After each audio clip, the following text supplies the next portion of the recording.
வணக்கம் நண்பர்களே. இன்றைக்கி நம்ம பார்க்க போகிற ஆன்மீக தகவல் நீரின் நினைவாற்றல் பற்றி. நீருக்கு ஞாபக சக்தி இருக்கா? கேட்குறதுக்கே ரொம்ப ஆச்சரியமாக இருக்குல்ல. நீரால் ஒரு இதை ஞாபகம் வச்சுக்க முடியும் அப்படிங்கிறது இது வெறும் கேள்வி அல்ல, இது விஞ்ஞானமாகிவிட்ட உண்மை. ப்ரேயர்ஸ்னால் நீரோட அதிர்வுகளை மாற்றி நம்மளோட வாழ்க்கையும் மாற்ற முடியும். 1990 மாசரு எமோட்டோ என்ற ஜப்பான் சயின்டிஸ்ட் நீரில் ஒரு ஆய்வு நடத்தினார்.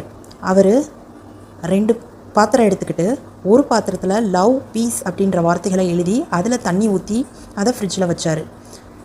இன்னொரு பாத்திரத்தில் ஹேட், ஆங்கர் அப்படின்ற வார்த்தைகளை எழுதி அதை ஃப்ரிட்ஜில் வச்சாங்க. ஸோ ரெண்டையும் ஐஸாக மாற்ற ட்ரை பண்ணாங்க. லவ், பீஸ் அப்படின்னு எழுதி வச்சுருக்கிறது அழகாக நல்ல வடிவில் கிறிஸ்டலாக ஆயிருந்தது. ஆனால் ஹேட், ஆங்கர் அப்படின்னு எழுதி வச்சுருந்த பாத்திரத்தில் இருந்த நீர் சிதைந்த வண்ணம் உறைஞ்சிருந்துச்சு. ஸோ விஞ்ஞானம் என்ன சொல்லுதுன்னா, நீர் ஒரு நுண்ணறிவு கொண்ட தன்மை உள்ள சேர்மம். அதில் அதிர்வெண்ணுக்களை பதியப்படலாம். நாம் பேசுகிற வார்த்தைகள், பாடும் ஜெபங்கள் அந்த நீரின் படிமத்தை மாற்றுகிறது. நமது உடலும் 70% நீரால் ஆனது. ஸோ அதனால் நாமளும் நம்ம சுற்றி என்ன வார்த்தைகளை யூஸ் பண்ணுறோமோ அதன்படி தான் நம்ம நடந்துக்கிறோம். ஜெபத்தில் நம்ம யூஸ் பண்ணுற ஓம், சிவாய நம போன்ற வார்த்தைகளை பிரபஞ்ச அதிர்வுகளை சீரமைக்க உதவுது. இந்த வார்த்தைகளை நம்ம நீருக்கு பக்கத்தில் வச்சுட்டு சொல்லும்போது நீர் அந்த அதிர்வுகளை வாங்குது. அந்த நீரை நம்ம குடிக்கும்போது நமது உடலும் மனமும் நேர்மறை தாக்கம் பெறுகிறது. இதை வச்சு நம்ம என்ன செய்யலாம் அப்படின்னா, தண்ணியை பக்கத்தில் வச்சுட்டு ஓம் ஜெபம் அல்லட்டினா ஸ்லோகம் அதெல்லாம் ஏதாவது இருந்தால் சொல்லணும். அப்புறம் லவ், பீஸ், சாந்தி போன்ற வார்த்தைகள் எழுதப்பட்ட பாட்டிலில் உள்ள நீரை அருந்தலாம்.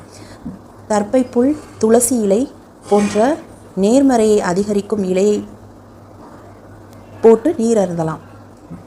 இந்த மாதிரி நீரை ஒரு குடும்பமே அருந்தும்போது நம்மளோட மனநிலையை மாற்றும் சக்தி அதற்கு வரும்.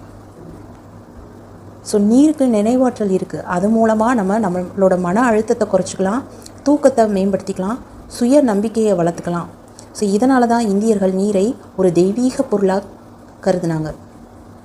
ஞாபகம் வச்சுக்கோங்க, நீர் வெறும் கெமிக்கல் அல்ல, அது ஒரு ஜீவ ஆற்றல் கொண்ட சக்தி. வார்த்தைகள் உங்கள் நீரையும் வாழ்க்கையையும் மாற்றும். இனி ஒரு வார்த்தை பேசும் முன் சிந்திக்கவும். மீண்டும் ஒரு ஆன்மீக தகவலோடு நாளைக்கு உங்களை வந்து சந்திக்கிறேன். நன்றி, வணக்கம்.